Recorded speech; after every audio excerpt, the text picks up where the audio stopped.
নমস্কার প্রিয় দর্শকবৃন্দ, আমাদের বিশেষ পর্বে আপনাদের সবাইকে স্বাগতম জানাচ্ছি। আজ আমরা আলোচনা করব তুলা রাশির আর্থিক ভবিষ্যৎ নিয়ে, অর্থাৎ ওই তুলা রাশি জাতক জাতিকাদের ফেব্রুয়ারির শেষার্ধ অর্থাৎ 15 থেকে 28 তারিখ 2025 সাল কেমন হতে চলেছে সে বিষয়ে একটি বিস্তারিত আলোচনা আপনাদের মাঝে আমি তুলে ধরার চেষ্টা করব বন্ধুরা। তো বন্ধুরা, বলা যাচ্ছে তুলা রাশির জন্য আর্থিক পরিস্থিতি কিছুটা কঠিন হতে চলেছে এই সময়। তবে আপনি যদি সঠিক পদক্ষেপ নেন এবং সমাধানের পরিকল্পনা করেন তবে এটি সামলানো সম্ভব হয়ে উঠবে। এই সময় আর্থিক স্থিতি উন্নত করতে কিছু বিশেষ দিকের প্রতি মনোযোগ দেওয়া উচিত বন্ধুরা। তো বন্ধুরা, আর কথা না বাড়িয়ে আমরা আমাদের মূল আলোচনায় চলে যাই। তো বন্ধুরা, আলোচনায় যাওয়ার আগে বলি, যদি আমাদের ভিডিওটি আপনাদের ভালো লেগে থাকে এবং ভিডিওটি দেখে যদি কোনো প্রশ্ন ভিতরে জাগ্রত হয় তাহলে তাহলে নির্দ্বিধায় কমেন্ট বক্সে আপনাদের মতামত পেশ করবেন। আমি সেখানে আমার সার্বিক উত্তরটি দেওয়ার চেষ্টা করব বন্ধুরা। তো বন্ধুরা, চলুন আমরা আমাদের মূল আলোচনা বিষয়ে চলে যাই। তো বলা যাচ্ছে আয়ের সুযোগ এবং কর্মজীবন। এক্ষেত্রে ব্যবসায়ী হলে বলা যাচ্ছে নতুন বাজারে প্রবেশ অথবা নতুন গ্রাহক পাওয়ার সুযোগ থাকছে। উদ্ভাবনী চিন্তা ব্যবসার উন্নতির দিকে নিয়ে যেতে পারে বন্ধুরা। অর্থাৎ আপনাদের উদ্ভাবনী চিন্তা, অর্থাৎ আপনাদের নতুন চিন্তা আপনাদের ব্যবসার উন্নতির দিকে নিয়ে যেতে পারে। এবং কর্মচারী হলে ব্যবসার প্রতি নিষ্ঠা এবং আন্তরিকতার কারণে পরিচিতি বৃদ্ধি পাবে। পদোন্নতির সম্ভাবনা, অর্থাৎ কতটুকু পদোন্নতির সম্ভাবনা থাকছে বলা যাচ্ছে বোনাস নাও আসতে পারে, কিন্তু ভবিষ্যতে আয়ের সুযোগ বৃদ্ধি পেতে পারে। তো বন্ধুরা, এই সময়ে আপনার আয়ের দিক থেকে কিছু ভালো সুযোগ আসতে চলেছে, তবে এটি নির্ভর করে আপনার পেশাগত অবস্থার উপর। আপনি যদি ব্যবসার করেন তবে নতুন প্রকল্প বা উদ্ভাবনী ধারণা আপনার ব্যবসার বৃদ্ধির সুযোগ এনে দিতে পারে। বিশেষত আপনি যদি কিছু নতুন বাজারে প্রবেশ করতে পারেন বা নতুন গ্রাহক পাওয়ার সুযোগ সৃষ্টি করতে পারেন তবে তা ব্যবসার জন্য লাভজনক হতে পারে।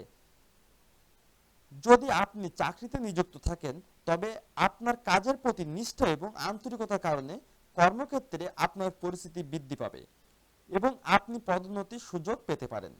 তবে যদি কোনো বোনাস বা আর্থিক পুরস্কার পাওয়া নাও যায় তবে আপনি কাজের মাধ্যমে নিজের অবস্থান শক্তিশালী করতে পারবেন, যা ভবিষ্যতে আয়ের বৃদ্ধিতে সহায়ক ভূমিকা পালন করবে।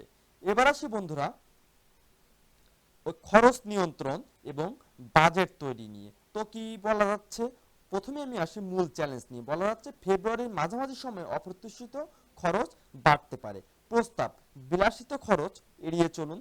পারিবারিক খরচ, জরুরি খরচের জন্য প্রস্তুতি নিন। অর্থাৎ বন্ধুরা, বলা যাচ্ছে এই সময়ে তুলা রাশির জাতকদের জন্য খরচ কিছুটা বাড়তে পারে। বিশেষত ফেব্রুয়ারি মাঝামাঝি সময়ে কিছু অপ্রত্যাশিত খরচ আসতে পারে যা আপনার বাজেটের বাইরে চলে যেতে পারে। এজন্য অতিরিক্ত খরচের দিকে মনোযোগ দেওয়া গুরুত্বপূর্ণ। অপ্রয়োজনীয় বিলাসবহুল খরচ বা জিনিসপত্র কেনার প্রবণতা কমিয়ে আপনি আপনার সঞ্চয়কে আরো বাড়াতে পারবেন।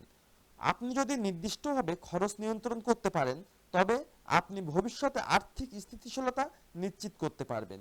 কিছু ক্ষেত্রে পারিবারিক খরচ বা জরুরি পরিস্থিতিতে থেকে খরচ বেড়ে যেতে পারে, তবে সেগুলোর জন্য আপনি আগে থেকেই প্রস্তুতি নিতে পারেন। এজন্য জরুরি তহবিল বা সঞ্চয়ের পরিকল্পনা করা গুরুত্বপূর্ণ। এ বিষয়ে সার্বিক পরামর্শ থাকবে একটি নির্দিষ্ট বাজেট তৈরি করুন এবং সেই মোতাবেক চলার ওই যে চেষ্টা করুন বন্ধুরা। এবার আসি ঋণ ও দেনা পরিশোধ নিয়ে। প্রথমে আসি আমি ঋণ নিয়ন্ত্রণ। ঋণ নিয়ন্ত্রণে আপনাদের মাঝে আমি বলবো ঋণ শোধে মনোযোগ দিন। বিশেষত বড় ঋণগুলো দ্রুত পরিশোধ করুন। নতুন ঋণ না নেওয়ার চেষ্টা করুন, কারণ আর্থিক পরিস্থিতি কিছুটা অস্থির দেখা যেতে চলেছে বন্ধুরা এই সময়ে। তো বন্ধুরা, ঋণ বা দেনা আপনার আর্থিক পরিস্থিতিতে বড় ভূমিকা রাখে এবং এটি একটি গুরুত্বপূর্ণ দিক যেখানে আপনাকে বিশেষ মনোযোগ দিতে হতে পারে বন্ধুরা। যদি আপনার কোনো ঋণ থাকে তবে এটি শোধ করার দিকে মনোযোগী হন। বিশেষত আপনি কোনো বড় ঋণ পরিশোধের দিকে এগিয়ে যাচ্ছেন তবে সেটি পুরোপুরি শোধ করার চেষ্টা করুন, কারণ এটি আপনার ভবিষ্যতের আর্থিক চাপ কমাতে সাহায্য করবে। ঋণ পরিশোধের মাধ্যমে আপনি আপনার আর্থিক স্থিতি শক্তিশালী করতে পারবেন বন্ধুরা। তবে নতুন কোনো ঋণ নেওয়ার বিষয়ে সতর্ক থাকুন, বিশেষত এই সময়ে যখন আর্থিক অবস্থা কিছুটা অস্থির থাকতে পারে। ঋণ নিয়ন্ত্রণে রাখার মাধ্যমে আপনি অর্থনৈতিক বিপদ থেকে দূরে থাকতে পারবেন বন্ধুরা। এ বিষয়ে আমার সার্বিক একটি জ্যোতিষীয় পরামর্শ থাকবে। ঋণ পরিশোধের মাধ্যমে আপনার আর্থিক অবস্থা শক্তিশালী, মানে শক্তিশালী ওই যে হতে চলেছে বন্ধুরা। সো বন্ধুরা, আপনাদের ঋণ পরিশোধে মনোযোগী হতে হবে। এবার আসি আমি বিনিয়োগের ঝুঁকি এবং সতর্কতা নিয়ে। তো বন্ধুরা, বলা যাচ্ছে মূল চিন্তায় আমি প্রথমে বলবো শেয়ার বাজার, রিয়েল অ্যাসেট বা ঝুঁকিপূর্ণ বিনিয়োগ থেকে দূরে থাকুন। প্রস্তাব, এ বিষয়ে জ্যোতিষীয় একটি প্রস্তাব হবে নিরাপদ এবং স্থিতিশীল বিনিয়োগের দিকে মনোযোগ দিন, যেমন ব্যাংক, ফিক্সড ডিপোজিট, সোনা, পেনশন স্কিম ইত্যাদি। তো বন্ধুরা, বিনিয়োগের ক্ষেত্রে তুলা রাশির জাতকদের জন্য কিছুটা সতর্কতার প্রয়োজন। শেয়ার বাজার, রিয়েল অ্যাসেট বা অন্য কোনো ঝুঁকিপূর্ণ বিনিয়োগের ক্ষেত্রে অতিরিক্ত সতর্কতা অবলম্বন করা উচিত। বিশেষত এখনকার বাজার পরিস্থিতিতে বিনিয়োগের ঝুঁকি বৃদ্ধি পেতে পারে, তাই এ ধরনের বিনিয়োগ খুব বেশি ঝুঁকি নেওয়া উচিত নয়। আপনি যদি কিছু বিনিয়োগ করতে চান তবে নিরাপদ এবং স্থিতিশীল বিকল্পের দিকে মনোযোগ দিন, যেমন ব্যাংক, ফিক্সড ডিপোজিট, সোনা, পেনশন স্কিম অথবা অল্প ঝুঁকির কিছু আর্থিক পণ্য হতে পারে আপনার উপযুক্ত দ্রব্য। এসব ক্ষেত্রে ঝুঁকি কম এবং আর্থিক নিরাপত্তা বৃদ্ধি পায়। এ বিষয়ে আমার সার্বিক জ্যোতিষীয় পরামর্শ থাকবে ঝুঁকি কম রাখুন এবং আর্থিক নিরাপত্তা নিশ্চিত করুন বন্ধুরা।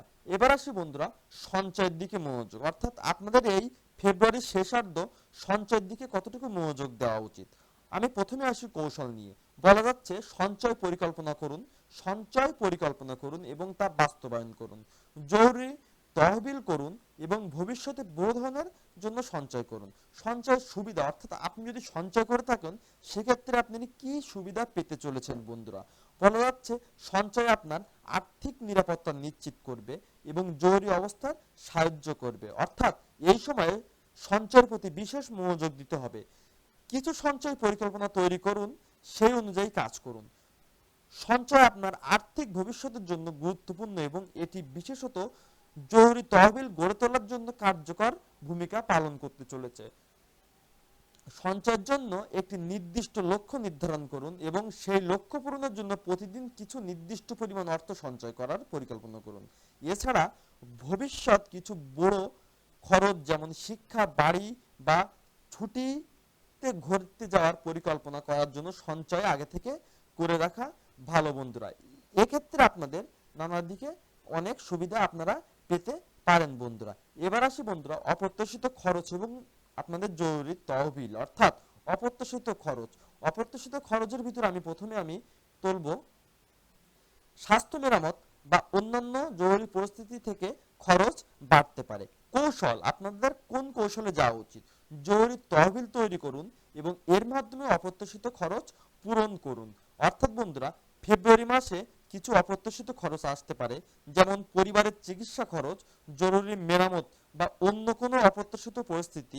এ ধরনের খরচ আপনার বাজেটের বাইরে চলে যেতে পারে, তাই এটি সামলাতে একটি জরুরি তহবিল গড়ে তোলা অত্যন্ত গুরুত্বপূর্ণ।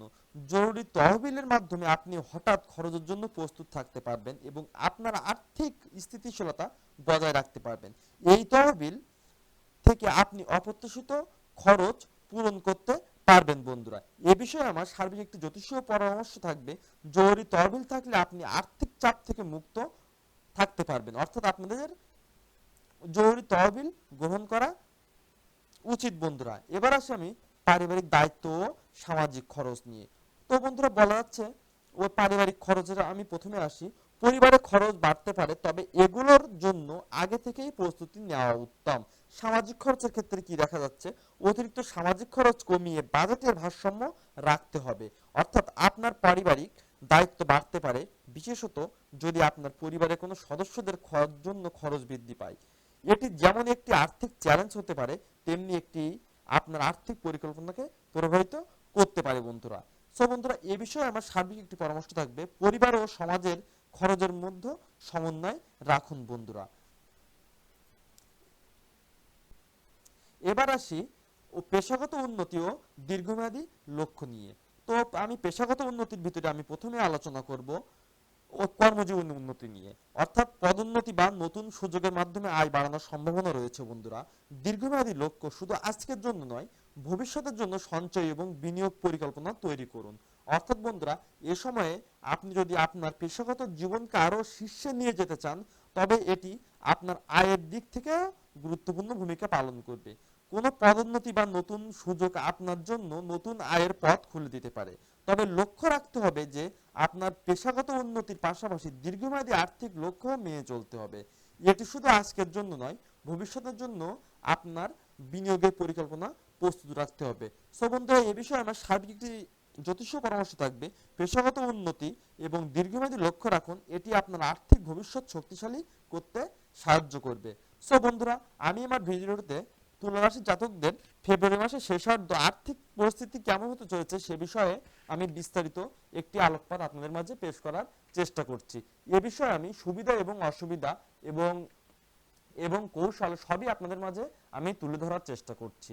তো বন্ধুরা, আমার ভিডিওটি যদি আপনাদের ভালো লেগে থাকে তাহলে ভিডিওটিকে লাইক এবং কমেন্ট করতে ভুলবেন না, এবং চ্যানেলটিকে সাবস্ক্রাইব করে আমার চ্যানেলের সাথে থাকবেন।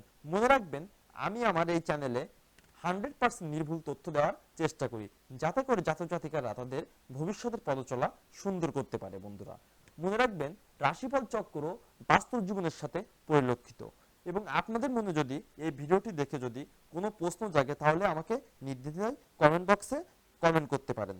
আমি আপনাদের কমেন্টের উত্তর দেওয়ার চেষ্টা করব বন্ধুরা। সো বন্ধুরা, সবাই ভালো থাকবেন, পরবর্তী ভিডিওর সাথে থাকবেন। সবাইকে শুভকামনা। হরে কৃষ্ণ।